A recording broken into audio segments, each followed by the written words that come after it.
Adlaw nga Huwebes karon mga kaigsuunan, petsa 21 sa bulan sa Abril tuig 2022. Ang pagbasa kinutlo gikan sa Ebanghelyo sumala ni San Lucas kapitulo 24 bersikulo 35 ngadto sa 48. Unya gisaysay sa duha ka tawo ang nahitabo didto sa dalan ug ang pagkaila nila sa Ginoo sa iyang pagpikas-pikas sa pan.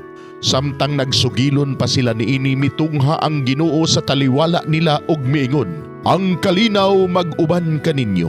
Nakurat sila og nalisang og naghuna-huna nga nakakita silag multo. Apan miingon siya kanila, "Nganong nabalaka man kamo? Nganong nagduha-duha kamo? Tan-awan ninyo ang akong mga kamot ug mga tiil. Ako gayud kini. Hikapa ako ug makita ninyo kay ang espiritu walay unod ug mga bukog sama sa nakita ninyo nga ania ako."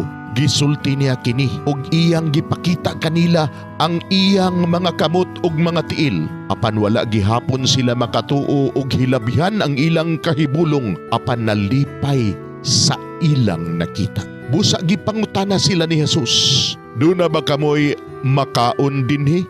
Ug gihatagan nila siyag usa ka buok nga sinugbang isda ug gidawat kini ni Jesus o gikaon diha sa ilang atubangan. Unya miingon siya kanila, "Kining mga butanga mao gayud ang akong gisulti kaninyo samtang uban pa ako kaninyo.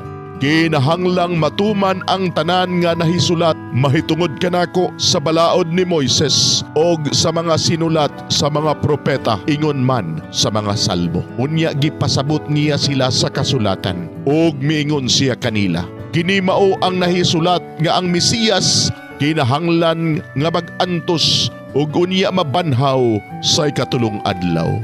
Kinahanglan nga isangyaw pinaagi sa iyang ngalan ang mensahe mahitungod sa paghinulsol ug sa pagpasaylo sa mga sala ngadto sa tanang mga nasod sugod sa Jerusalem. Kamo mga saksi ni ining mga butanga." Mga igsoon, ang Ebanghelyo sa Ginoo, daygon ikaw, O Kristo.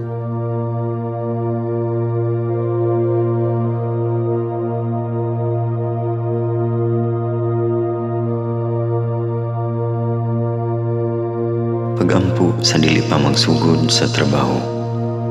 Magampo kita sa ngalan samahan sa Anak ug sa Espiritu Santo. Amen.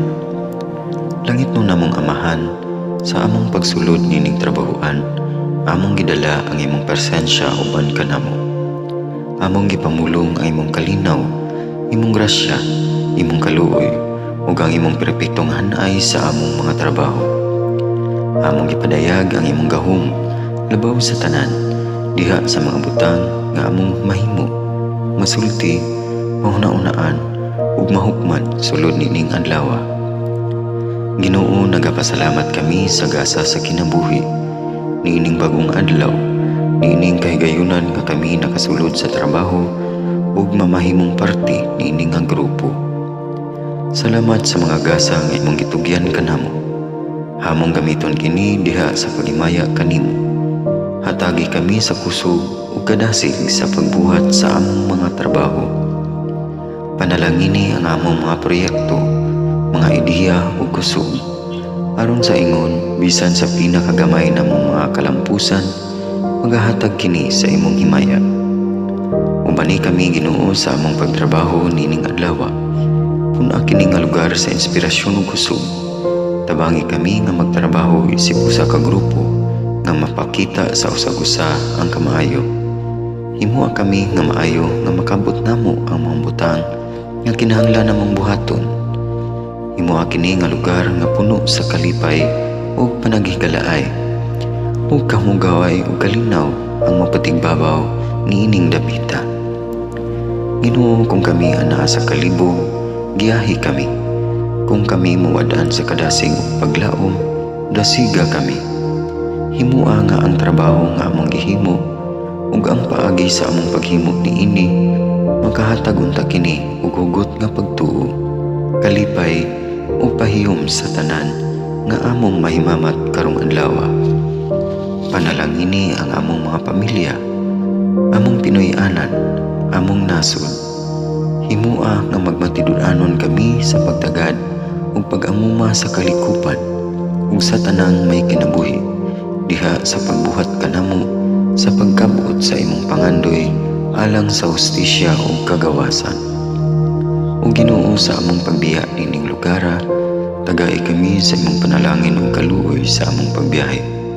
Panalangini ang among mga pamilya ug Pinoy-anan nga anaon ta sa mayong kahimtang sama sa among pagbiya kanila. Ginoo, salamat sa tanang butang nga imong nabuhat, sa tanang butang nga imong gibuhat ug sa tanang butang nga imong buhaton pa. Sa ngalan ni Jesus, among giampo diha sa tumang pagigugma ug pagpasalamat. Amen. Sa ngalan sa Amahan, sa Anak ug sa Espiritu Santo. Amen.